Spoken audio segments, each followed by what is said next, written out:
Hey, welcome everyone to another episode of The Other Side of Addiction. Hey, today we're going to be talking about overcoming unexpected challenges, rediscovering purpose. I'm really excited about this title today and also excited to have our guest on, which I'll introduce here in just a minute.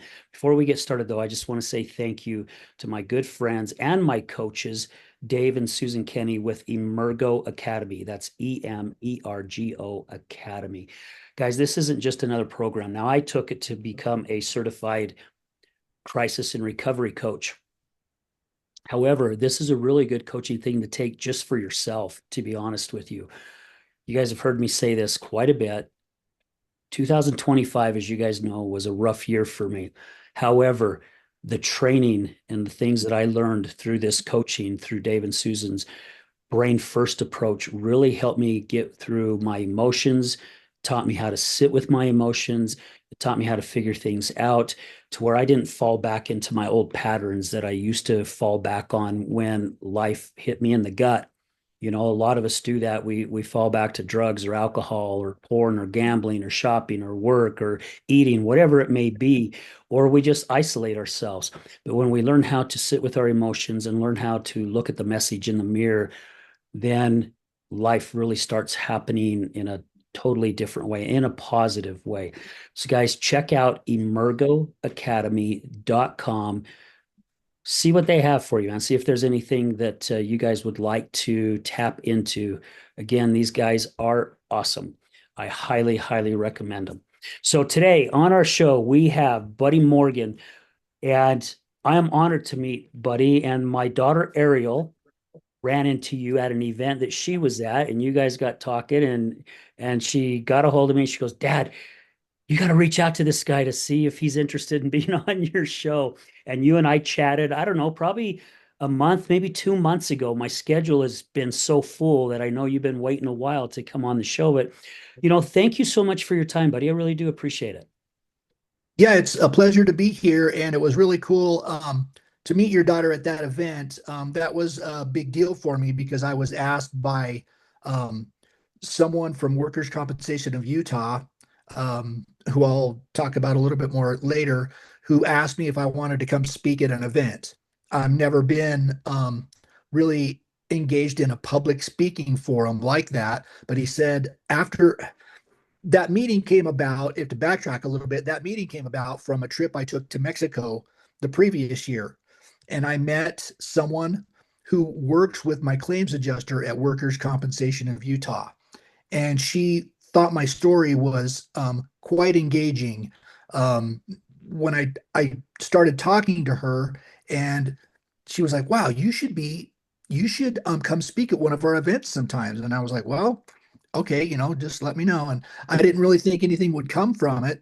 And then one day, several months later, I got a call from my claims adjuster, and he says, "Hey, I've got an opportunity for you. Now you don't have to do it. Let me know if you don't want to do it. It's just fine." And he told me about this speaking opportunity, and immediately jumped in and said, "Yeah, I'll do this. This will be great."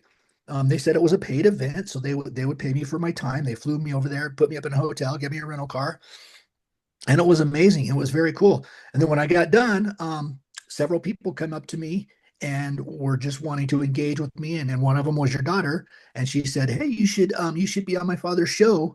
He's really interesting, and he would love to. I think you would be a great fit."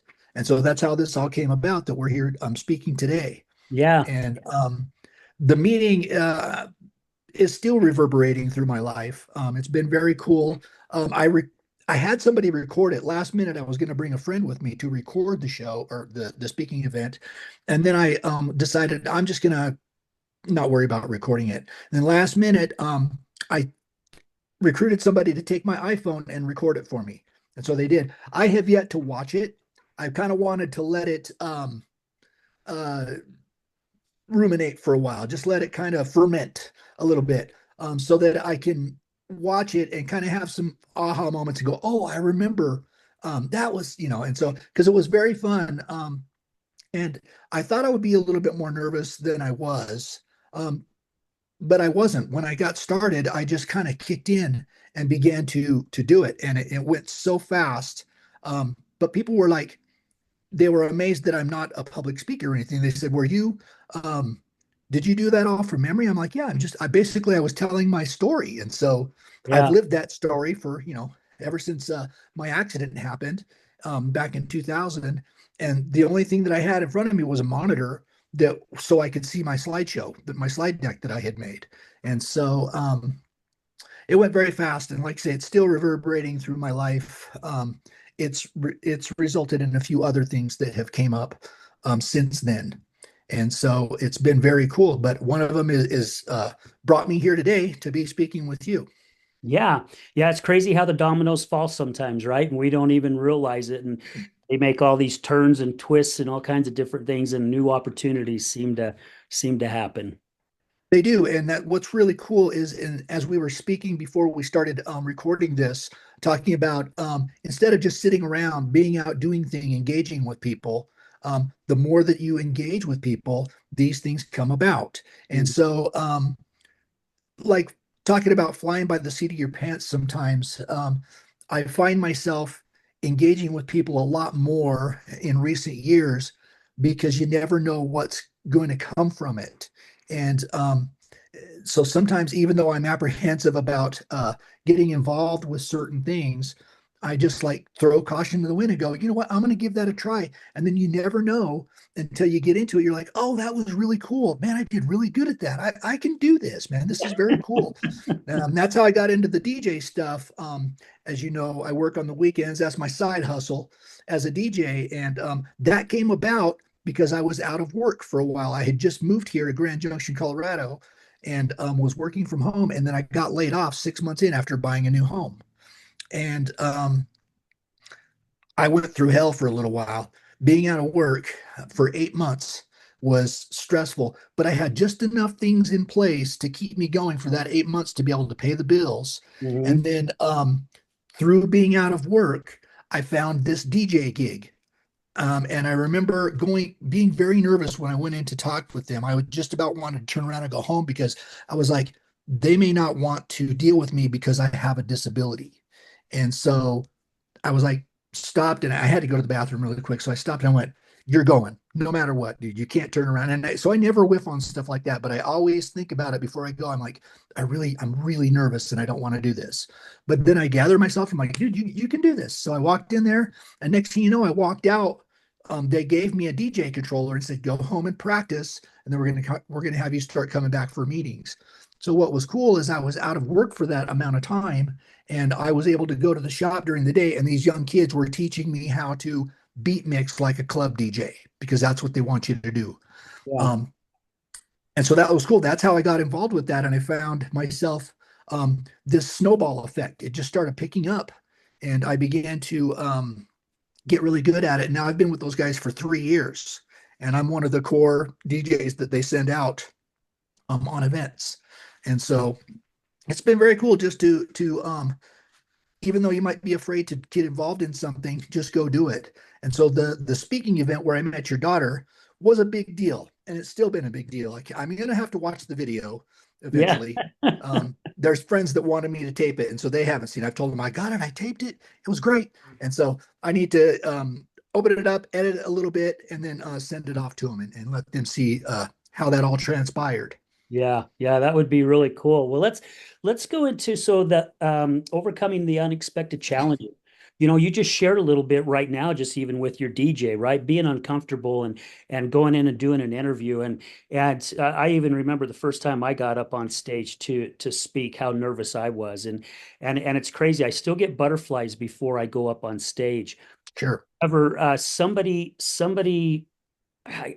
said something, and I think maybe I read it somewhere that this guy was doing a TED Talks and he was really, really nervous. And I was actually a friend of mine said he was really, really nervous, and he talked to a person that just came off stage of doing a TED Talks, and he says, "Do you got any advice for me?" And he goes, "Yeah, I can see that you're really nervous." And he goes, "The best advice I could give you is it's not about you." And he said that hit him so hard. And immediately his nerves just calmed down and everything. So, you know, I feel we get into a lot of that. You've had some adversity in your life with a spinal cord injury, which that's a huge challenge to come through, and I feel with you in a way. I haven't had the spinal cord, but having the amputation, the below the knee Yes. amputation, and it's just I did a talk this past Tuesday, and it was titled Resilience. And I was telling the audience, I'm like, I had no clue that I had the resilience inside of me that I had until I lost my leg. And I think, like you said, with rediscovering the purpose, when we go through a challenge like what you've done, and I'm going to ask you to share that here in just a second, it really helps us find our purpose. That's in everyone that I have talked to that have gone through something challenging. There's not a one that said, this turned my life into a complete hell. They've all said, this really opened my eyes to life and what my purpose was all about. And I'm guessing, buddy, it was the same for you. Yeah, when I had my accident, I had never ever been in the hospital. I had never broken a bone in my life. And so I went big and broke I broke my neck and ended up in the LDS hospital for up to three, well, it was 3 months. And when I ended up in there, everything kind of went crazy for a little while. And instead of looking at the big picture of what am I going to do and how am I going to deal with all this and how am I, it's just too crazy. I instantly turned into, okay, what am I going to take care of today? And I sat there in the hospital and was like, okay, well, you have a spinal cord injury. So I'm going to be the best spinal cord injury patient that I can be and hope for the best. And so they told me early on that I would never walk again. I most likely never walk again and regain little use of my hands. And so for the first 2 months in the hospital, I was completely paralyzed. And shortly after that 2 months, they were getting ready to send me home in a wheelchair. And then one day, I began to move my left foot voluntarily. And I was like, everybody stop the presses, check this out. And my foot began to move. And at that point, I was like, okay, this is great. Everything started popping back online right after that every day. And then I was able to stand up without passing out. Because when you have a spinal cord injury, your circulation diminishes until as your body's getting used to it because your muscles help squeeze your blood up to your brain. So when you stand up vertically after having a spinal cord injury, you can lose consciousness. So they work you up slowly. They work you into a vertical position. They put you in what they call the Cadillac, which is a wheelchair that reclines. So, and they slowly work you up to where you can sit up without getting too lightheaded. And then by that time, I was able to stand up and everything was starting to happen. So they put me in the parallel bars and said, do you want to try and walk?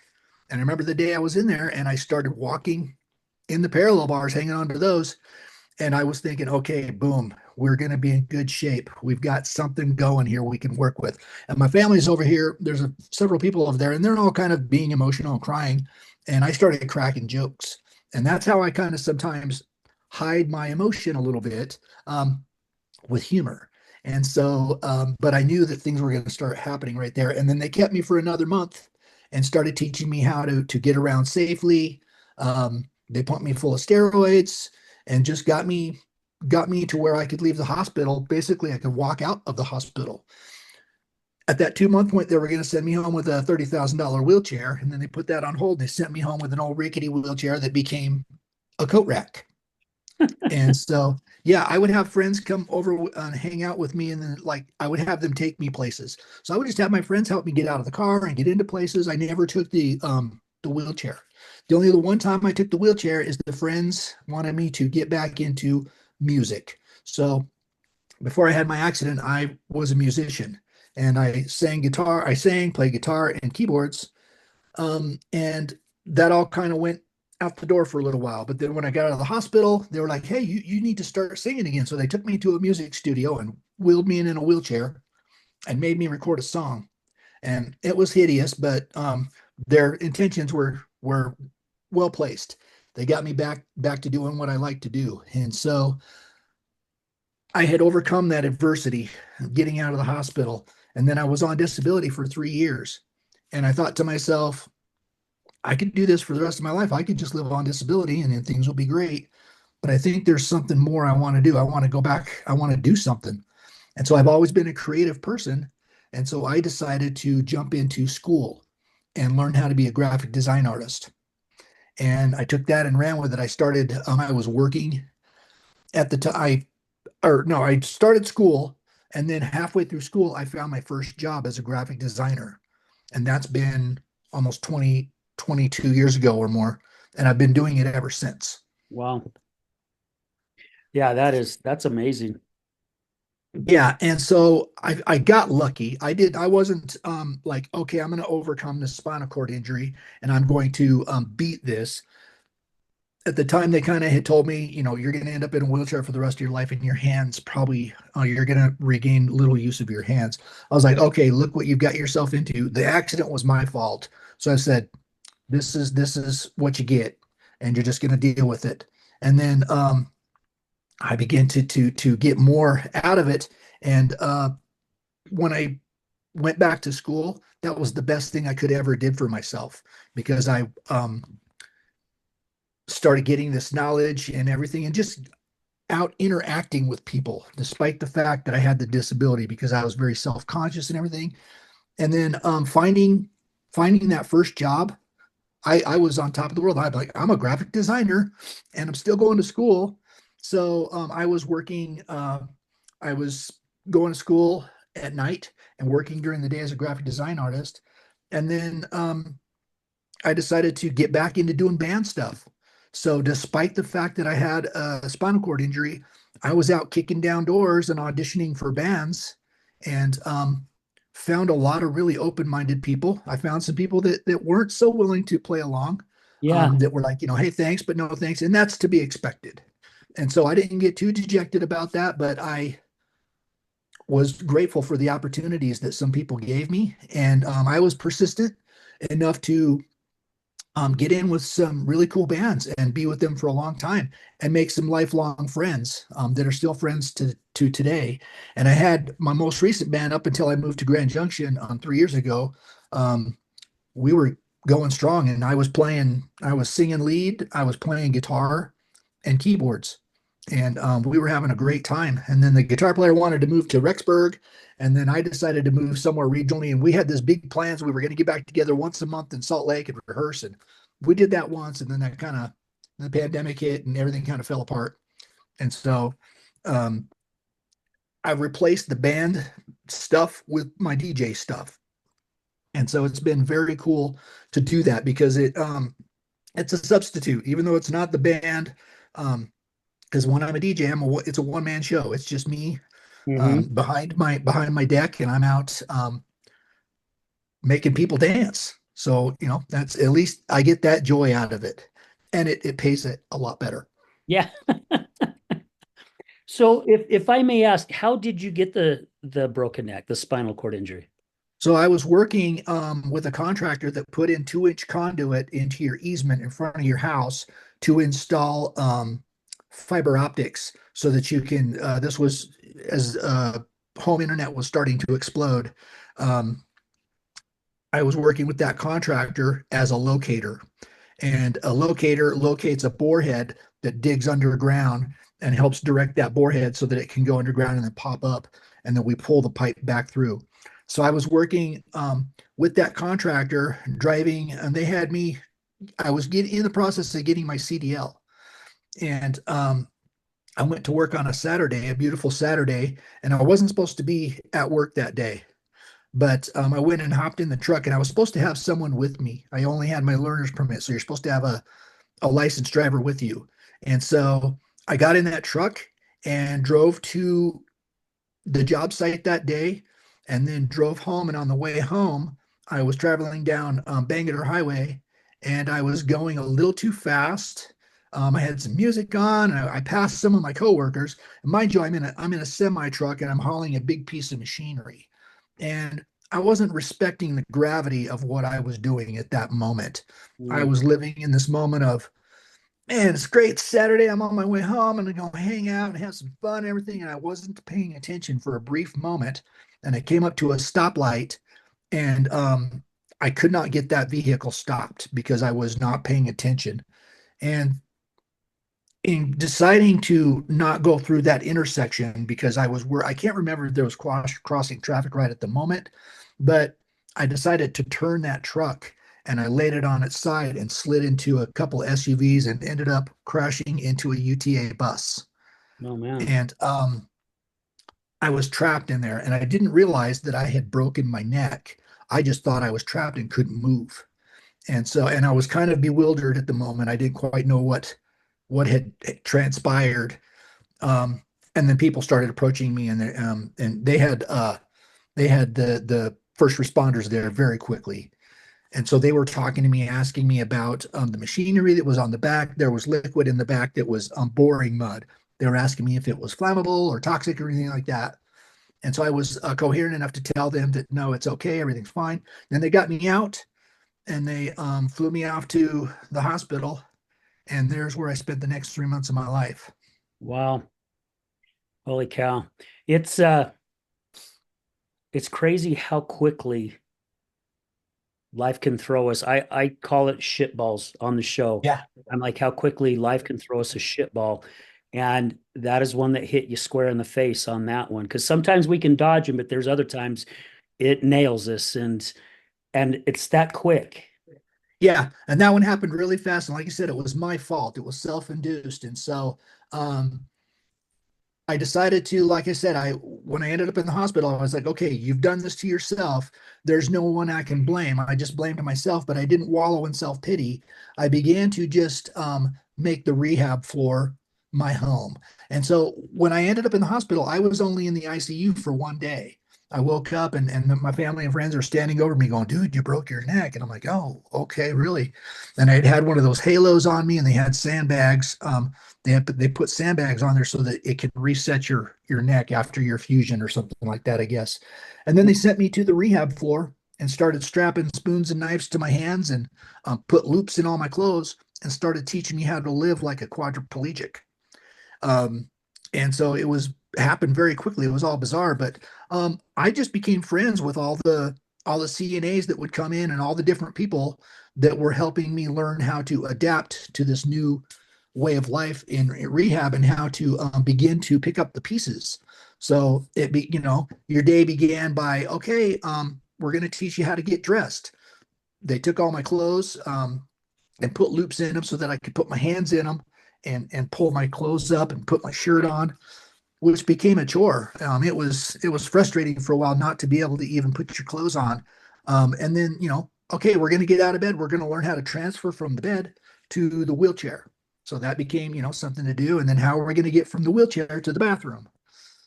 And things like going to the bathroom. How are you going to do that when when you have a spinal cord injury? Bowel movements become very difficult. So you had to learn how to put a suppository and then go to the bathroom and stuff Mm, like that.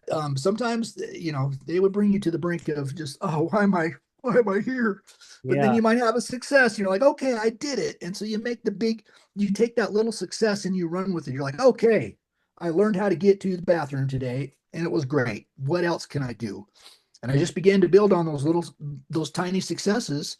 And then like I said, one day I got super lucky. My foot started moving, and I'm like, okay, now we have something to work with, and everything started popping back online, which I didn't expect. I had no, I mean, I was wishing that I could walk again. I remember laying there, wishing that I could be back doing the band thing and everything like that, but I had no idea that I would have that opportunity. And then boom, it happened, and I was like, boom, look at what's happened to you, the good fortune. And like I can't say I have lived the life of a saint, but somebody was looking out for me and gave me a second chance. What I've been hearing about you, buddy, with what you've been sharing is number one, first off, you didn't play the victim, right? Even though you said a couple times it was my fault, no one else Yep. to blame but me, you didn't Yeah. play the victim. And second is you celebrated every little teeny tiny thing that you started doing again. And Yeah. and I realized after losing my leg how we take for granted everyday life, right? I mean, seriously, we do. We do. It's Yep. so natural. I mean, even if we lose power for an hour, we throw a fit, right? We're Yeah. upset and everything, for losing our power because we have just gotten ourselves so freaking comfortable with things. When you have a life-changing event, like what both of us really have gone through, yours was a lot more than what mine is to the capacity of things, but it really opens up the perspective of life. At least it did for me and a lot of other amputees that I've spoken with, and I've got another friend who is below the knee or below the hip, paralyzed. Sarah, her name's Sarah, beautiful, beautiful lady, does a lot of public speaking, and I met her at the gym, which was really cool. She's in a wheelchair and she's still working out That's you know good. and again, it is hard at times, right? I remember waking up in the hospital the first 3 4 days that I was there after losing my leg, and I just wake up just bawling in the mornings, looking down and I'm missing part of my leg. Yeah. And again, as I said at the beginning of the show, of learning how to sit with my emotions and learning how to do things, I was able to sit with them to that certain point and then finally go, okay, enough of this. Today I'm doing this, right? And I remember asking my physical therapist to bring some dumbbells up to my room because I wasn't able to go to the gym anymore, at least at that time. And I was working out in my on my bed. I just work my way around and start doing curls and I remember the first time I had to get up and walk with a walker. We did half the fifth floor, and the next day they came in and they're like, "You ready to do half?" And I said, "No." And they're like, "Well, we've got to get you up." I says, "No, I'm not going to do half the floor. I'm going to do the whole floor today." And they're like, "No, no, no, that's a little too much." And I said, "Well, you're going to be with me, if it gets," but every single one of those little things. And even like you said, for me to be able to get up, I would still have to have a nurse with the IVs to help me with the IVs, but to even Yeah. be get myself up and get myself into the restroom instead of going in that damn bottle was Yeah. a huge freaking win for me. Yep. And all I heard when you just explained all this, all I heard was win, win after win after win. You didn't go, well, crap, today was hard. Piss on this. I'm not going to do it anymore. You continue to do it till you got it. There's Yeah. another step forward, right? And then you moved on Yep. to the next one. And I think it's really important, especially for our listeners, whether they're battling a life-changing event, addiction, or whatever it may be, there is another side. There absolutely is. It's just, where is your mindset? If your mindset to, like you said, buddy, I'm just going to sit here and collect disability the rest of my life. Yeah, easy route. I can just chill, not have to worry about things. Yep. However, you're like, there's more out there to do, and I'm Yeah. gonna, and you're doing it. Yeah. Um, my intentions were at that point a little more materialistic, where I was like, I want a nice car. I want a little bit better place to live. And so I was driven by financial means a little bit, be like, I want to go to work. But in going to work, that was just a springboard for more things, and meeting people and being around people. Became a springboard, which is very cool because it led to all these different avenues that never would have happened had I decided to stick around and stay home on disability. I used to get the paper, and I never read the paper. It just was coming because it was free for a year or something. So I was like, yeah, sure, I'll take it. I just happened to look in that paper that one day, and that's how I found my first graphic design job. Was I saw one in there that needed no experience, and I was just a few months into graphic design school, and I was like, I'm going to go interview for this. I went and interviewed for that. Come to find out, the guy I interviewed with is a local musician. So we hit it off. We had this symbiotic relationship. And I know that I scored big points just because I told him, yeah, I'm a musician, I'm a guitar player, singer, blah, blah, blah. He was a bass player. So instantly, boom, he calls me 3 days later and says, we want to hire you. And I was over the moon. And then through meeting him, I ended up recording his band. Um, and then through meeting him, the owner of the company approached me and had me do some other things for another company that he had. And then all these things spun off of just that one aspect of sitting home and planting that one seed and going, I'm going to do a little bit more than what I think I'm capable of. I'm going to go to school. when I started school, I was terrified. And I was going through school with all these kids that were half my age. And I was like, how am I going to compete with these guys for a job? Um, and I decided you don't have to compete with those guys for a job. You're just competing with yourself. How much are you willing to, how much risk are you willing to take on, or how much, and so I decided I didn't have to worry about it. And it was cool because when I was in school, there was some young kids in there that already had graphic design jobs and they had experience. And I saw some of the projects and I was like, man, I want to get to that point. And it it was very cool because I got on the other side of that because I went back to school when I was in between jobs for a moment, just a couple of months in between jobs, and I went back to school because there was free money. There was some college tuition available, and then I was in school with the other people who were not in the industry, and now here I am on the other side. I'm that guy that's working in the industry, and I've got a portfolio, and they get to see some of my work, and they're like, "Dude, wow, that's really cool. Can you help me with my stuff?" And that just spun off into lots of other opportunities and stuff. And so it was very cool, serendipitous to be that person who just decided to seize the moment. I'm going to do something for myself better, and it's still reverberating through my life. Yeah. But and I really do feel that that is the journeys or the choices that our higher power, I like to say God is my higher power, but to lead us to, right? Because I go back and even look at mine, and I've done like what Steve Jobs said. You connect the dots of your life backwards and you'll see where you're supposed to be this exact moment. And I've gone back so many times and going, oh my gosh, I was being groomed this whole time to get to this point in my life right now. And a lot of that grooming was times when I really thought life was just imploding on me.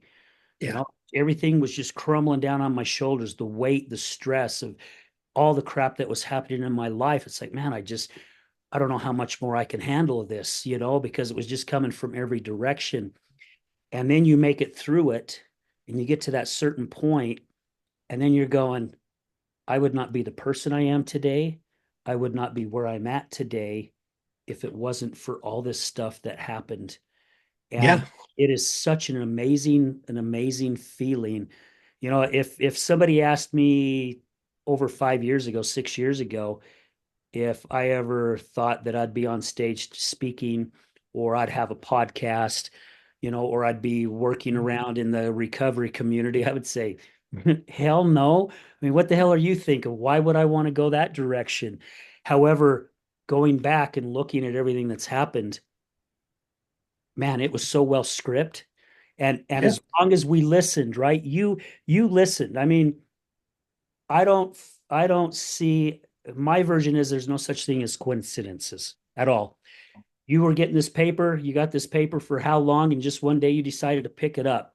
You needed to pick that up that same day, that yep, moment for all this other stuff to happen. It just yep, didn't happen just to happen. I mean, yeah, literally, it went through your head. That voice said, yeah, the paper and look at it, and you did. yep. And things took off from there.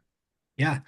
Speaking of those coincidences that are not such a coincidence, while I was out of work, I had landed this DJ job, and so I was doing that while I was still looking for my full-time work as a graphic designer. So I had gone through the vetting process where you have to go with the boss or other senior DJs to do events, and so I started doing my first couple events by myself. And one event was not too far from the house here, and I went and did that event during these wedding events. Since I'm a graphic designer, I'm always talking to the photographer because sometimes we deal with photography in graphic design. We have to edit photos or take photos sometimes. I'm always talking to the photographer, and I started talking to the photographer and telling her my story. And I got this DJ gig, but I'm a graphic designer. I'm out of work, but I've got this interview. And mind you, I'm almost 8 months out from having work, and I'm at the end of my rope, and I'm kind of like stressing, going, okay, man, if I don't get this job, I'm gonna have to go back to Salt Lake City. I'm telling her that and everything, but I'm happy to be here and everything. But I've got this interview at Grand River Health in Rifle, and I'm hoping to land that because this is the last ditch effort. She's like, "Are you interviewing with Elise Hutchinson at Grand River Health?" I said, "Yeah, how do you know?" She goes, "I work there." You're interviewing for a job, a position in my department. Boom, this crazy. coincidence or whatever, I met somebody that works for this department that I'm interviewing with. And I was like, oh my God, this is Mana from heaven right here. I was like, hey, if I do a really good job, would you put in a good word for me? She goes, yeah, don't worry about it. We'll see you in a couple weeks because I had landed the interview. I had the phone interview. They said, if we want to go further with this, we'll give you a live interview. Well, I got that in-person interview. And 2 weeks later, I showed up for my interview and knocked on the door. And that girl, the photographer girl, she was the one that answered the door, said, come on in. And I had to go interview with a panel of 7 women. Um, and they grilled me. And it was great because I was prepared for that interview because a previous job that I had, I was the only guy working with 7 women. So when they asked me the loaded question, how are you going to feel about being the only guy working with all women? I go, I've got this, man. I've earned my estrogen merit badge because this will be my second job of being the only guy that works in with all women. So I go, I got you covered, ladies. Don't worry about it. And I completely charmed them, I guess you could say, with my humor, my story, and everything. And boom, I got hired. And I was elated because that my 8 months drought of not working was over. And what was cool is I would have never found this DJ gig hadn't I got laid off of my other job. I would have been trolling the job sites looking for work. But so this whole thing, which seemed like a coincidence at the time, but it seemed to be precipitated by a higher power. And it's so cool. And now I feel so blessed every day that I'm working. Um, when I'm going to do these gigs and everything. Now, I'll tell you, when I get done with a DJ gig, I'm 58 this year. When I get done with the DJ gig on Saturday night, Sunday, I'm questioning why am I doing this? My body hurts. And but it pays really well and it's pretty rewarding because I get to meet some interesting people. A lot of interesting things happen. And so it's fun because otherwise on that Saturday I might be sitting home watching TV, puttering around the house, working in the yard a little bit, but I'm out working and I'm out making people making memories. Um, Doing the dance party at the end of the night is always the big highlight. Yeah. Watching people kind of let their hair down, they may become a little intoxicated or something, and they become uninhibited, and you get to see a nice cross section of the human behavior at some points sometimes. Oh, I can Uh, imagine. Yeah. yeah, You and know, so it's been. Go ahead. oh, I was just going to say, again, it's all about rediscovering our purpose, right? Like the Yes. title of the show, it's a place that we would have never ever pictured either one of ourselves being at right now in our Right. life, and having that opportunity is really it's enjoying that journey because Yeah. now we understand life a lot more. I feel like anyway, I when my wife was alive, I remember telling her once leaving an AA meeting, I said, you guys get it. She's like, what do you mean? We get it.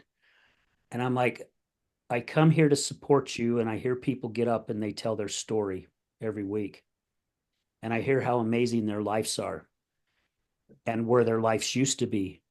And I said, they understand how life is supposed to be lived. The rest of us don't because we take, as I said earlier, we take everything for granted. Yep. And until you find yourself in those spots, and there's a lot of people out there that are hurting there. I mean, Yes. it's all over. However, it's also a lot of people who are keeping that stuck inside because they don't want to be judged. They don't want to feel shamed. They're already shaming themselves more than likely, right? Right. Like you could have done by getting in that accident. You could have shamed yourself and so many different things. But it really does help us look at life in a totally different way. And, you said you're going to be what, 58 here pretty soon? Is that what you Here in said? September. And so I'm hitting 63 in July. And I was telling somebody just matter of fact, it was Tuesday night at the event that I was speaking at. I said, I've also come to realize that I've lived more days than I have left.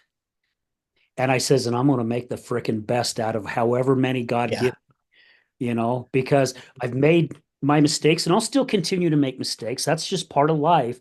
That's human nature. However, my choices, I'm being a lot more careful on my choices that I Yep. make to hopefully not put me in these bad situations. Yeah. Yeah. Yeah. So I'm trying to make those same good choices. And meanwhile, sitting and reflecting on every moment of every day, being, man, I sure am blessed to be here. I'm not getting rich being a graphic designer slash wannabe DJ musician, but it's better than where a lot of my other friends are right at this point in life. And it's because of those decisions I made when I got out of the hospital that have put me where I am today. A lot of my able-bodied friends are like, man, you sure are inspiring. I wish I could be in your shoes because they're financially and just physically, they're not in the same situation. They're just kind of working their ho-hum job, they're not really satisfied with life. And they look at me as a point of inspiration. And I try to tell a few of my friends that are at crossroads in their lives about, hey, man, go to school, learn something, make a change. Because a lot of people, as we get older, we can become sedentary and set in our ways, and we don't want to try new things. So I'm trying to get some of those friends, my peers, to try new things, to break out of their shell a little bit and maybe do something different if they're not happy with what they're doing. Most of them are very apprehensive about doing that. I try not to be too pushy about it. Sometimes I've been a little bit too. So I have to check myself and go, dude, you're not going to save everybody. And so don't judge. Just let them do what they're going to do because they're doing the best that they can as well. And so I Yeah. just have to relate back to, hey, man, do what you can do, make life as good as you can today, and kind of go from there. And that's what I'm doing right now. You know, I'm enjoying life. I got a great schedule. I work from home on Monday, and then I drive an hour down the road to get to work every day and home. And then I work at the office 3 days a week, and I get Fridays off and Saturday and Sunday. So I haven't had to work a weekend for a long time. But I do the weddings on the weekends, and so but I don't consider that work sometimes until Sunday. Let's talk on Sunday when I'm aching and I'm like, oh man, I'm Yeah. hurting when I do this, but Yeah. it's rewarding. And so I find it right now, I can't complain about life. Life could be a lot worse. And so I've got a nice place to live. I've got a car that's working. I'm saving up to buy another car here soon so that because I do work an hour away. And so it's putting miles on the car. I have a relatively new truck. It's got 140,000 miles on it. But it's starting to show its age a little bit. And somebody hit me in the parking lot last week at a gig. Oh I was man. I was DJing a retirement party and didn't notice until the next day somebody backed into my bumper and did a little bit of damage. But I try to just be like, it's not a big deal. It's okay. It's your truck, man. It's a truck and it gets used. But I'm trying to buy another vehicle to make sure that I can get to work every day and that I do not have to call in and say, hey, I can't make it to your daughter's wedding. My car's broke down or something. So I'm saving up all my DJ money to buy a new car maybe next year. I want to buy a Subaru Crosstrek. I've been wanting to buy one of those for a long time. And so if I can keep from spending that money on other things, because I love buying, I'm a gearhead. So I bought some a new interface to do some recording at home. I used to have a full recording studio at home. Right after I got out of the hospital, I spent a bunch of money because I got a settlement. Spent a bunch of money on recording equipment, but that's all kind of gone away now. But so I'm getting back into it with my new little interface here. And as soon as we're done today, I'm going to cut some keyboard tracks for a friend. Their band wants a keyboard part for a song, and so That's cool. sorry, I've kind of digressed and gone down the rabbit hole, but just Well, it's cool because what you shared about your friends and that, and I know a few people as well who they're miserable at doing what they're doing, you know, right. and it's all about choice. We all have a choice. However, fear keeps us from making a different choice, right? Because They do. we would rather be miserable as hell and uncomfortable Right. because we know where we're at than Right. is And you don't want to step out of your comfort zone. yeah, and take a faith or take a leap of faith of the unknown. Right. However, sometimes life throws us that where we have zero choice. You You know, have an there's accident or something. Yeah. yeah. I mean, I was talking to my mom last night, and I worked 24 years in manufacturing. And I loved my job. I mean, I spent 3 years in Bowling Green, Kentucky, helped getting the plant up and going, and training mechanics, and flying to Dyersburg, Tennessee, and training mechanics on scale systems and things like that. And I freaking loved it. Came back to Salt Lake, put a lot of pressure on me. Of course, that pressure led to me and snorting cocaine and drinking every weekend and just trying to release all the stress. Except the when the owners sold the company and the corporate world came in, it's like everything changed in that atmosphere. For the last 6 months that I was there, I could not stand going into work anymore after 24 years. And it's crazy because I was miserable, but I was making a lot of money. I was making good money. I would have stayed there myself and been miserable. However, I ended up losing my job. And that helped me change to who the person I am today. I Yeah. realized I was not the guy I thought I was. I've been spending since 2009 working on myself and going, no, this is not how I'm going to be. I'm going to be a better man. I'm going to be a better father. I'm going to be a better husband. Better friend. I'm going to have respect. I'm going to have integrity, which I thought I had before, but it was just lies I was telling myself. So since I wasn't making that choice, God made it for me. And again, I go back and look all the way from 2009 from when I lost that job, now all the way up here in May of 2026. Every stone I stepped on to get here in this journey was meant to be in front of me.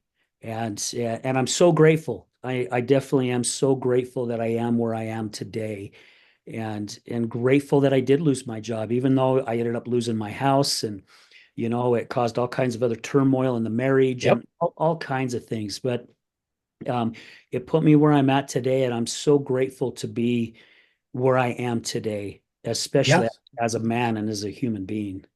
I realize that I can totally under relate because hadn't I had my accident, I would have never got into graphic design. I would have never I wouldn't be here talking with you today because I would have never done that speaking event because I wouldn't have even known how to spell workers' compensation of Utah, let alone go do that speaking event and meet your daughter and have her invite me to come be with you today. And so it's amazing the ripples that can come from just throwing your stone into the water and overcoming your fear of doing it, whatever it is in front of you, be it appear on a podcast or go DJ a wedding or go interview for a job, because if you can overcome just that little bit of fear of doing that, the ripples that come from doing that, I'm finding that they're amazing.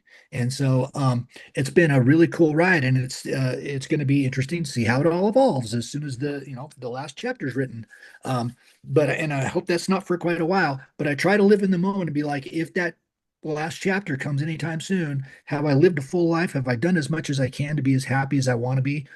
I'm working on it right now, and so this is just the next entry in that journal of life that's been pretty cool up till now. And I've made the most. It seems like we've both made the most of what we've had, and we've risen from that adversity and used that adversity to our advantage. And so I think by having my accident, it gave me the tools to be able to overcome adversity and how to tackle situations that I might be apprehensive about dealing with. Just dive in and be like, be cautious, know what you're doing, but don't be afraid to open that door to the unknown because you never know where those things will lead. So it's been crazy. It's been really cool. And so there's more coming. There's a lot more that's coming from it. And so it's been cool. Well, it sounds, buddy, you've really been enjoying the journey, right? I mean, you can tell by the voice, your actions, your energy, even coming through the screen. It is about enjoying that journey, and I think that's the fun part of it. Instead of being miserable and going, oh man, and life kind of sucks, and it's like, my gosh, today was a win, even if that win was as that big. It was still Yeah. a freaking win Yeah. because and I love how you said, the ripple effect. I've said this on the show a lot. Like you said, you throw a pebble in the pond and you see these little ripples, but I like to look at it as like a tsunami. 1,000 of miles out in the ocean, an earthquake happens under the ocean, and you don't even notice it. The boats that are out there, they don't even realize it happened, and Nope. the ripples are so tiny. But as it gets closer and closer, they get bigger and bigger and bigger and bigger, and we don't even see it, right? So even in your talk and doing what you're doing with the DJ and the music and stuff, you're touching people's hearts, you're touching their life, and you don't see the ripple effect that comes from that, Right. which is so much bigger, right? And all it takes is one. That's all it takes is that one person Yeah, for you to even to hear your story today, right? Someone that could be have the same issue that you had, right? And be laying in bed or happens to hear this show and go, okay, wait a minute. My gosh, there's buddy, more here than meets the eye. yeah, there's a lot more. So, and being able to share, I will share something really quick here before we end this. I get into rehab right after I lose my leg. I was in the hospital, I don't know, I don't remember 5 or 6 days, go into rehab. And I happen to know one of the ladies that works there. And she comes into my room one day and she goes, hey, I have a friend of mine who is also an amputee. She's a double amputee. And would you be okay if I invite her to come in and speak with you and talk to you? And I'm like, yeah, why not? What the heck? So she's the one that arranges my schedule. So she goes, okay, well, I'll arrange your physical therapy to give you so much time to where she can come in and you don't have to feel rushed. And it was the very next day. And in bounces this tiny little petite, beautiful blonde haired gal popping in with a big old smile on her face.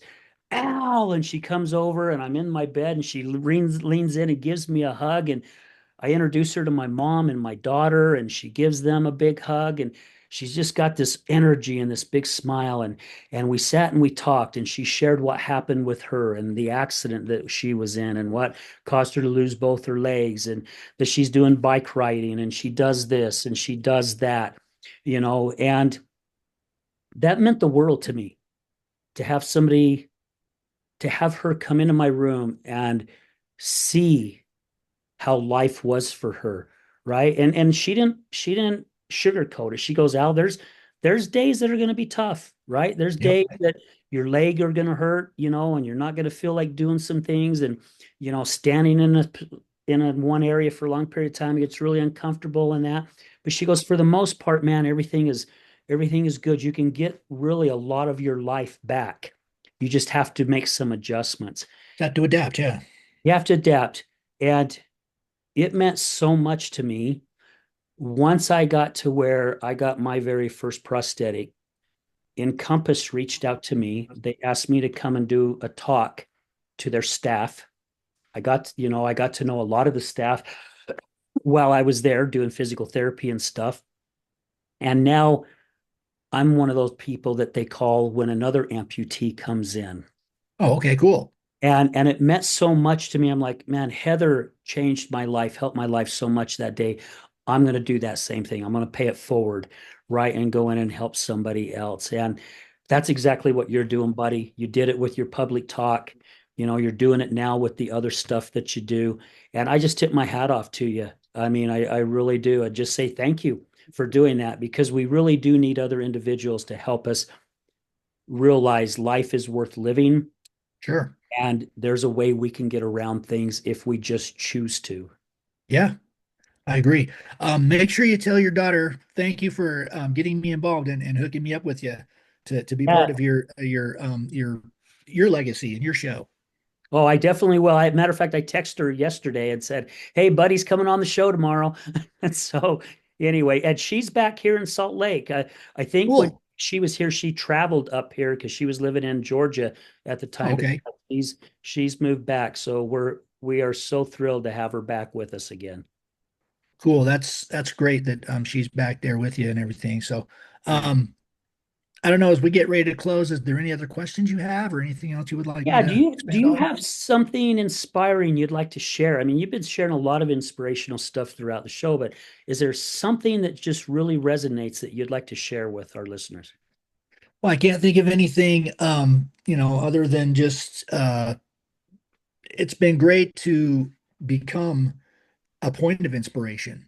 So for a lot of my friends, able-bodied friends that are able to go live what I would say a normal life, that they've never had a major injury or anything, it's amazing how I became a pinnacle of inspiration for a lot of my friends and became that person that would help them be like, dude, you can do this, you can tackle this, you can overcome this.